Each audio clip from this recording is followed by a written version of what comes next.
Well, we designed 144 Point Lane as a legacy project for the clients. They wanted a destination for their family, not just for them, but not as a resort, as a place that was personal to them and which would create memories for them and their family. We were able to narrow it down to their being interested in a more traditional house, a house that spoke to a broad shingle tradition that is now evident in cottages that were built in the late 19th and early 20th century up and down the eastern seaboard. Much of our reputation in residential architecture rests on our having designed those houses, which drew them to us. There are, I don't know how many different varieties of treatments of shingles in the exterior of the house, and somehow they all work together. We had a master shingle craftsman, Barry Huber, in charge of the shingle installation on both the roof and the sidewalls, and it really is artistry.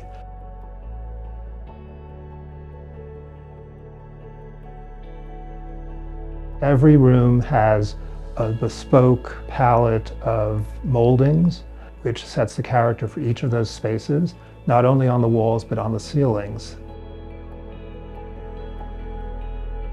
The moldings are specific to each room. There are, I think, 3, maybe 4 fireplaces in the house. Each one is different, each one designed specifically for the space that it's in.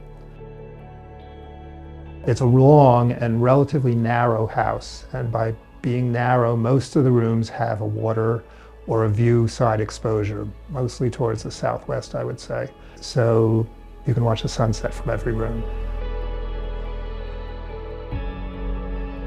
We scale the windows up larger than they would be in a more traditional 1890 vintage house, but with the same level of detail that you would find in those windows. So in most rooms in this house, for example, the center window is very often left with the muntins, the dividers, at the perimeter, which essentially leaves you with a picture window out towards the view, which frames the view almost like a painting. An important factor in planning any house that comes out of this office is the flow between inside and outside. And that is something we paid particularly attention to in this house. Every room on the main floor has direct access to a wraparound porch, which is a filter essentially between the rooms inside and the open site itself. And the porch is deep enough to furnish, it's deep enough to actually function on, and it gives you an intermediate step between those rooms and the open lawn overlooking the marsh and the golf course and the views beyond.